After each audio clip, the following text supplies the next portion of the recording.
Did you know that business and IT can actually be aligned? Welcome to a Mind-Blowing Monday.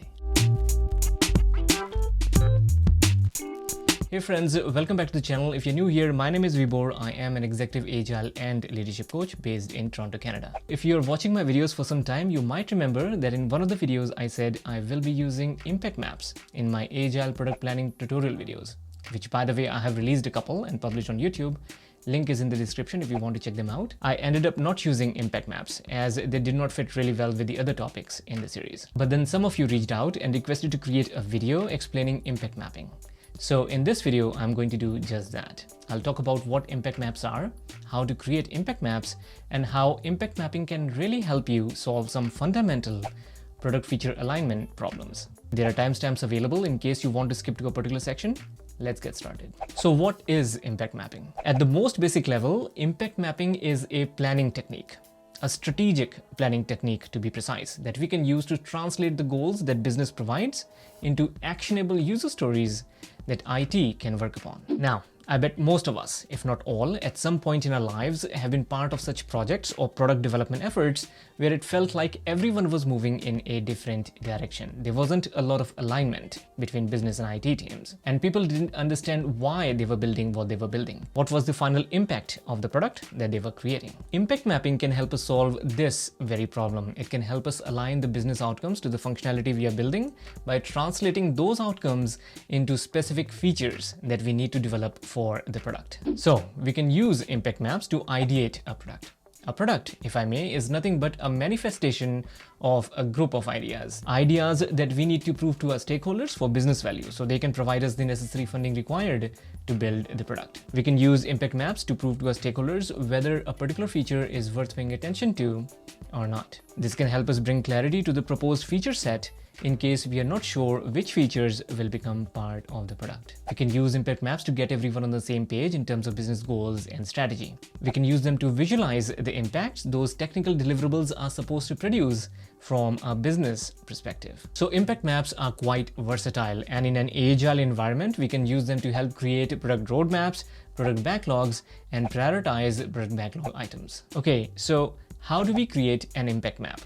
To create an impact map, we need business and IT people to collaborate in a workshop. It can be a 1 or 2 day intense workshop or a series of 1 to 2 hour sessions spanned over multiple days, where we make sure that we have everything we need to build the product by answering 4 fundamental questions. First is why? Why are we doing this? Why are we building this product?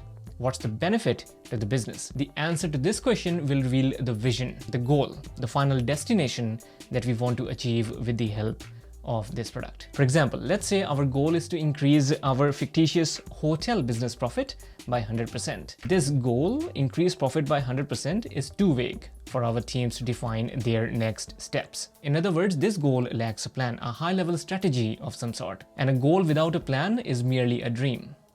Well, so says a wise man. The quickest way to formulate a strategy for our goal is by converting our goal into a SMART goal. A goal which is specific, measurable, attainable, relevant, and time-based, followed by defining a success criteria. So in our fictitious hotel example, a SMART goal would be to increase the hotel room bookings by 100% by the end of the year 2021. We can define the success criteria by using the acronym CMM, which stands for current state, minimum future state, and maximum future state. For our example, if a hotel's current state is 30% occupancy, then the minimum future state could be 50%, and a maximum, since we want to double the current state, would be 60%. The second question that we need to answer is who. Who can help us achieve the goal that we have just defined? It could be the people who book our hotel rooms as travelers, or companies who pay for their employees' business travel and accommodation. The term we used in impact maps to define different kinds of users and customers is actors.